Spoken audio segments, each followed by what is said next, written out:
பிதாவாகிய தேவனுக்கு கர்த்தராகிய இயேசு கிறிஸ்துவின் மூலம் மகிமை உண்டாவதாக. என்னை நினைவு கூறும்படி இதை செய்யுங்கள் என்றார்.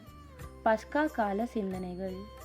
இயேசு சீஷர்களுக்கு ஆறுதல் அளித்தல். நான் மெய்யான திராட்சை செடி, என் பிதா திராட்சை தோட்டக்காரர். நானே திராட்சை செடி, நீங்கள் கொடிகள். ஒருவன் என்னிலும் நான் அவனிலும் நிலைத்திருந்தால் அவன் மிகுந்த கனிகளை கொடுப்பான். என்னை அல்லாமல் உங்களால் ஒன்றும் செய்யக்கூடாது. யோவான் 15ஆம் அதிகாரம் வசனம் 1 மற்றும் 5.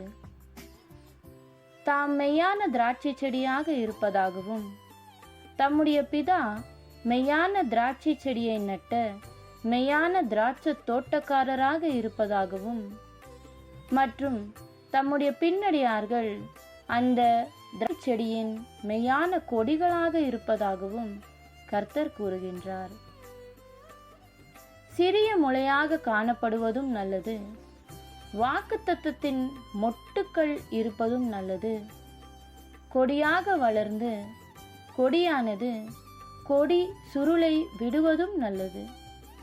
எனினும் கொடி பெரியதாகவோ அல்லது சிறியதாகவோ, எவ்வளவு வயது முதிர்ந்ததாகவோ அல்லது இளமையானதாகவோ காணப்பட்டாலும் கனிகளை உண்டு பண்ணும் உயிர் சாற்றானது திராட்சை செடி மற்றும் வாக்குத்தத்தமாகிய அதன் வேருடன் தொடர்ந்து உறவு கொண்டிருப்பதன் மூலமாக பெறும் என்பதை நாம் நினைவில் கொள்ள வேண்டும். ஒருவேளை உறவிலிருந்து பிரிந்து போவோமானால் அனைத்து நம்பிக்கைகளும் உலர்ந்து போய்விடும். நாம் கிறிஸ்துவுக்குள் காணப்பட்டால் மட்டுமே மற்றும் அவர் மூலம் தேவனுடைய சுதந்திரர்களாய் காணப்பட்டால் மட்டுமே நமக்கு இவ்விஷயத்தில் பங்கு காணப்படும். மேலும் இப்படியாக மட்டுமே நம்மால் மாபெரும் தோட்டக்காரர் நாடும் கனிகளை கொடுக்க முடியும்.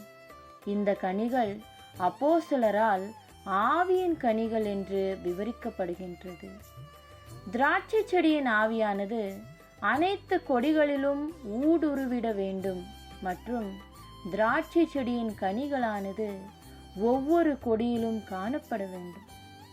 இந்த ஆவியின் கனிகள் சாந்தம், பொறுமை, நற்குணம், நீடிய பொறுமை, சகோதர சிநேகம், அன்பு என பட்டியலிடப்படுகிறது.